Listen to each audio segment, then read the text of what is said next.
Donc là maintenant il va y avoir Laurent de la Fédération Sud Commerce. Voilà. Merci.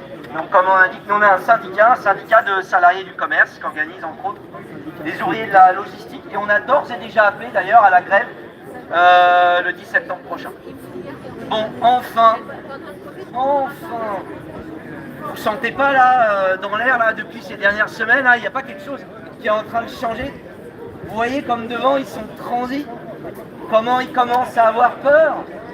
Mais la vérité c'est que ça vient de loin, ça vient pas de nulle part. Ça vient de tout ce qui s'est passé depuis que Macron il est au pouvoir et qui veut nous imposer son monde dégueulasse. Il y a eu Nuit debout en 2016. Il y a eu évidemment vous, les Gilets jaunes, en 2018-2019, dont notre syndicat, en tout cas, on était solidaires dès l'acte 2 sur Paris et la répression féroce que vous avez subie. Il y a eu le pass sanitaire. Avec notre syndicat, on s'est battu devant le tribunal pour qu'on n'ait pas à montrer ce foutu pass à l'entrée d'un centre commercial. Il y a eu la mobilisation contre la retraite à points en 2019-2020. Évidemment, il y a eu des millions de personnes dans la rue en 2023 contre les 64 ans. Et bien tout ça, c'est une accumulation de force, c'est une accumulation d'expérience, et c'est ça qui fait qu'on en arrive au 10 septembre. D'ailleurs, avant le 10 septembre, il y a quoi? Il y a le 8 septembre. Je vous rappelle que lundi, on fait quoi? Le pot de départ de Bayrou. À ma connaissance, c'est la première fois qu'un mouvement social gagne avant même d'avoir lieu. Mais la vérité, c'est qu'est-ce qu'on a gagné? Un nouveau Premier ministre? On va avoir qui? Darmanin? Retailleau? Ah oui, un socialiste, Cazeneuve. Non, non, on vous fera pas un budget d'austérité, on vous fera juste un demi-budget d'austérité. La vérité, c'est pour ça qu'il va falloir que le 10 il soit plus fort que jamais. Si on veut gagner quoi?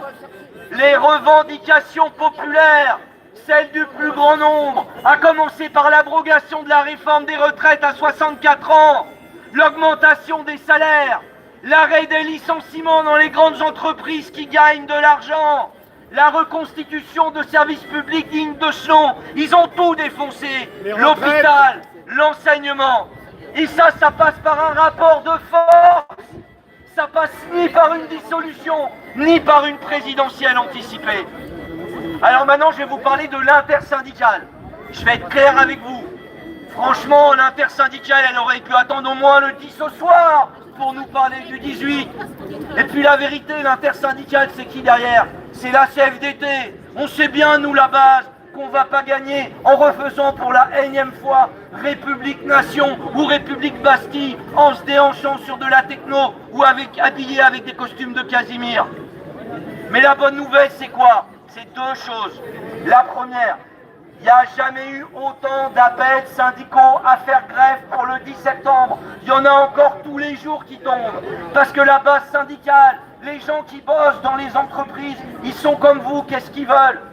Ils savent que cette fois-ci, on veut gagner, on peut gagner, on doit gagner. La deuxième chose, on nous dit qu'il faut que les syndicats ils appellent à la grève générale. Historiquement dans notre pays, il n'y a jamais eu un seul appel à la grève générale. Si une fois, en 1906, parce que c'était la CGT, et à l'époque la CGT, c'était comme vous les Gilets jaunes, ça y allait fort.